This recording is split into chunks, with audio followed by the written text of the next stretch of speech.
हमारे YouTube channel ज्योतिष जागरण में आपका स्वागत है।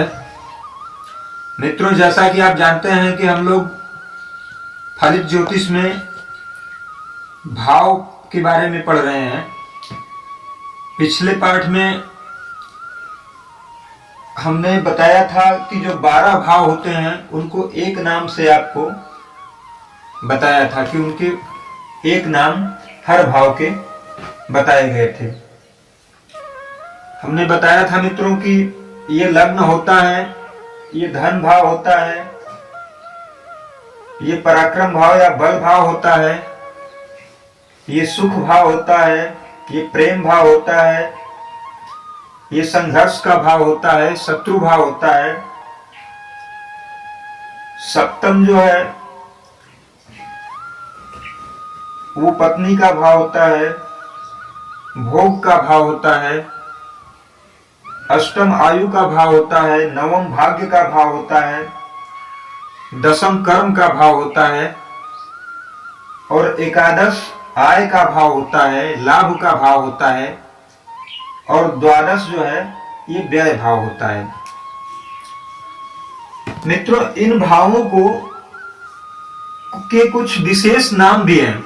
जैसे ग्रुप में जब ये आते हैं तो इनको कुछ विशेष नाम दिया जाता है। आज हम उसके बारे में पढ़ेंगे। तो सबसे पहले आता है कि पहला नंबर है केंद्र स्थान।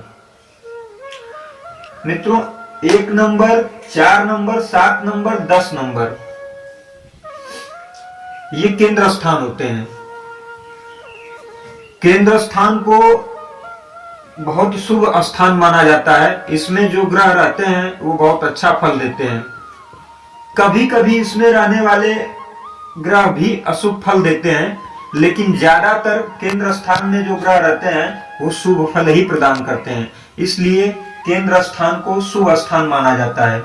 अब केंद्र स्थान में उत्तर बली केंद्र अगर देखते हैं तो 1 नंबर जो है उससे ज्यादा बली केंद्र जो है वो चौथे नंबर का है। उससे ज्यादा बली केंद्र जो है वो 7वें नंबर का है और उससे ज्यादा बली केंद्र जो है वो 10वां स्थान है। तो ये केंद्र स्थान हो गया। इसके बाद मित्रों त्रिकोण स्थान होता है। 1 नंबर, 5 नंबर और 9 नंबर। 1, 5 और 9 ये त्रिकोण स्थान हो गया। ये 1 नंबर जो है, 1 नंबर भाव, ये केंद्र भी होता है और त्रिकोण भी होता है।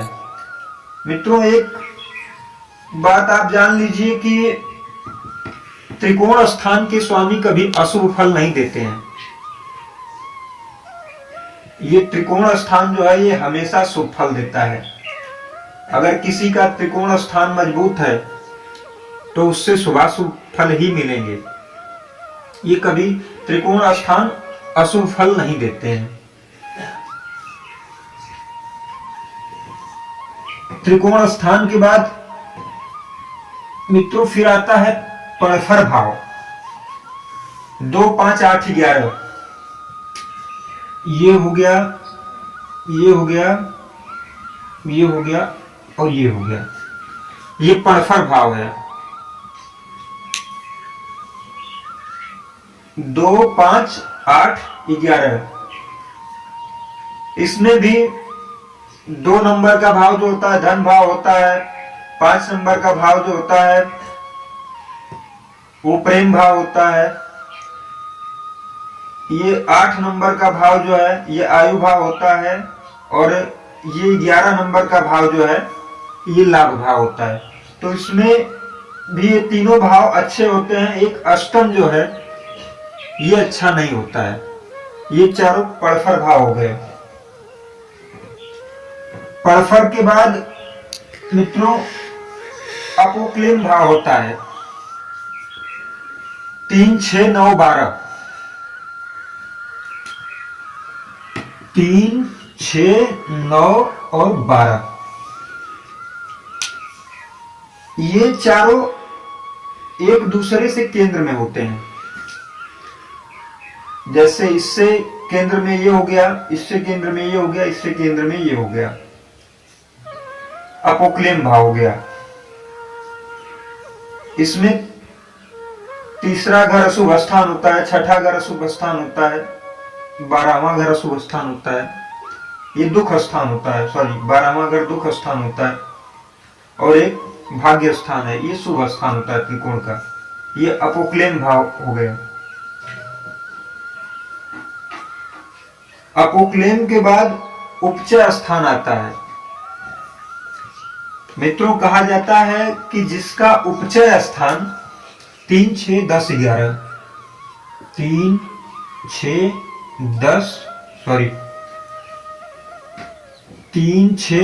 10 और 11, जिसका उपचय स्थान मजबूत होता है उसको बहुत संघर्ष करना पड़ता है।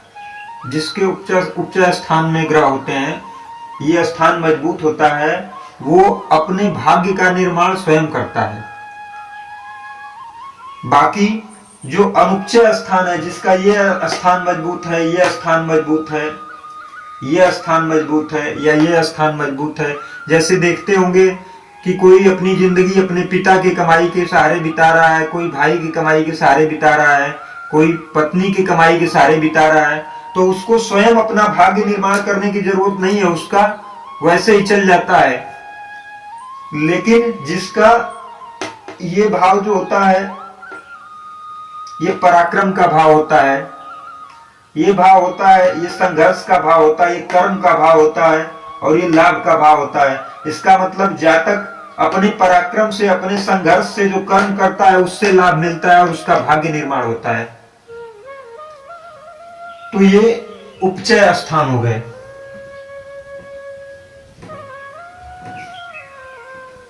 इसके बाद 3, 6, 11,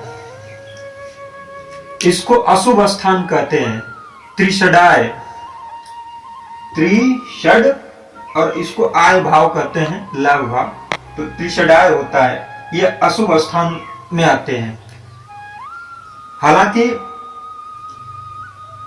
11वें का फल हमेशा अच्छा होता है, लेकिन फिर भी इस स्थान की गिनती जो है, इसके स्वामी को अशुभनाथ ही कहा जाता है।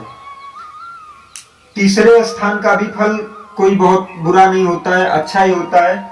छठे का भी ठीक है, यह है कि छठे से रोग ऋण शत्रु की बात होती है, तो ये भाव जब एक्टिव होता है तो रोग ऋण शत्रु इनकी बढ़ोतरी होती है। फिर उसके बाद नंबर आता है 6, 8, 12, 6, 8, 12। मित्रों, पत्रिका में अगर इन तीनों भाव में कोई ग्रह ना हो तो बहुत ही अच्छा है, क्योंकि 6 को तो हम लोग फिर भी थोड़ा अलग से देखते हैं, लेकिन 8 और 12 में जो ग्रह जाते हैं वो अपने गुण स्वरूप और अपने कारकत्वों की हानि कर बैठते हैं। जिन ग्रहों से हमको शुभाशुभ फल मिलने होते हैं, जो ग्रह हमको शुभ फल देने के लिए होते हैं, उन ग्रहों के कारकत्वों की यहां पे हानि हो जाती है। इस स्थान को त्रिक स्थान भी कहते हैं, रंध्र स्थान भी कहते हैं, छिद्र स्थान भी कहते हैं। जितनी भी गुप्त बातें होती है, गुप्त ज्ञान हो गया, गुप्त संपत्ति हो गई, गुप्त विद्या हो गई, गुप्त रोग हो गया, सब इसी स्थान से देखा जाता है। यह स्थान ऐसा है कि कोई भी चीज अकस्मात आकस्मिक यहां से हो जा सकती है। लंबी बीमारी के बारे में यहां से देखा जाता है। तो इसको त्रिक स्थान भी कहते हैं, रंध्र स्थान भी कहते हैं, छिद्र स्थान भी कहते हैं।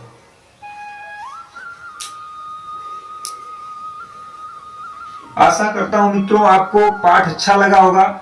एक निवेदन है, अगर पाठ अच्छा लगता हो तो कुछ कमेंट करेंगे, कमेंट में बताएंगे हमारी कुछ कमी हो बताने में, उसके बारे में बताएंगे तो हो सकता है हम सुधार करें। बाकी आप लोगों का पाठ देखने के लिए बहुत बहुत धन्यवाद। अगर पाठ अच्छा लगे तो कृपया शेयर करिए, सब्सक्राइब करिए। धन्यवाद।